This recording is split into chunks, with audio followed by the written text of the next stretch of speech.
We just got the official trailer for Daredevil Born Again, so let me break it down for you guys and tell you guys some hidden Easter eggs and references that you may have missed. So right off the bat, we get the reuniting of Matt Murdock's Daredevil and Wilson Fisk's Kingpin at a lunch buffet together, catching up. And ever since we left these two characters, apparently Daredevil is no longer a vigilante, and now Wilson Fisk is running for mayor. And the little sequence of them talking about how Daredevil is not a vigilante and Daredevil saying to Wilson Fisk, "How the hell did you become the mayor?" It's a very, very chilling and suspenseful sequence within this trailer. One of the first things we get to see in this trailer is Daredevil throwing a kick to Muse. Now, Muse is actually a villain within the Marvel Comics who is actually a very dark character, and honestly, I did not expect to see him at any point, and especially coming into this show, I did not expect to see him. But I cannot wait to see their little fight. But yeah, Muse is very, very dark for this show, and really shows that this is going for a dark turn,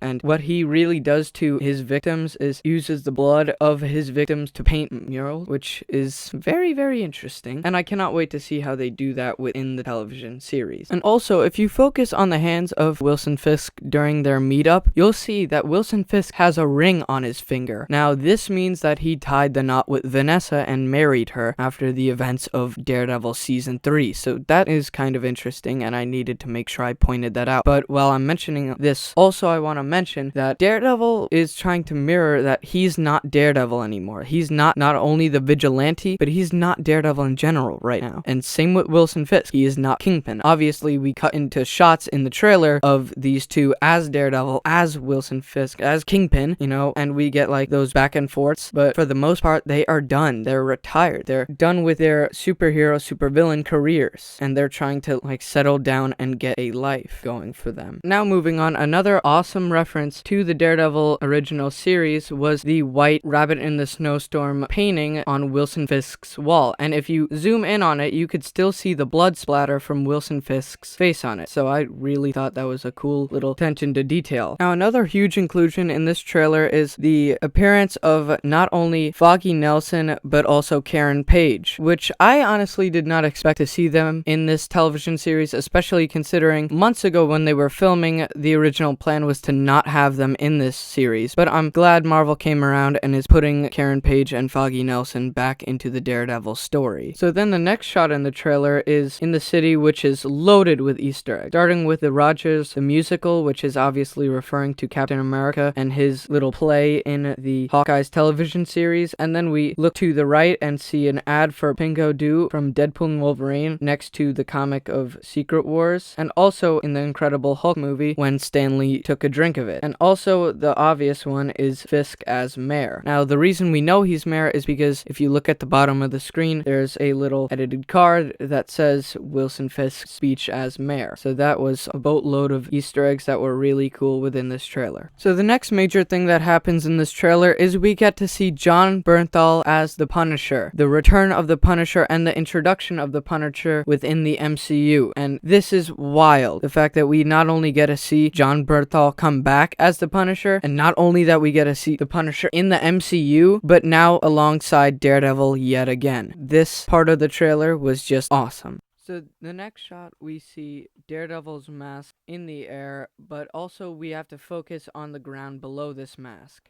But of course, after mentioning that there's a horn missing from the Daredevil mask, like one of the Daredevil horns is missing. But there's ambulance trucks, there's police officers on a crime scene, so this could mean somebody died. And in the background of this, Daredevil is saying that somebody crossed a line, which could mean either he killed Benjamin Poindexter, aka Bullseye, in their fight that we know is confirmed to be coming, or, and this is very unlikely, but the death of Foggy Nelson. Because in one of the set photos, we did see Foggy Nelson on the ground with Ben Poindexter standing over him with a gun. But it could mean anything at this point. We really don't know for sure. Hopefully, it's the case that maybe Benjamin died over Foggy, because I don't think any of us would want Foggy to die. Now, another character that we will be seeing in the Daredevil Born Again series is White Tiger, who has the actual powers of Black Panther. So I'm very happy we're getting a screen version of this character, and I cannot wait to see what writing and action sequences they give him.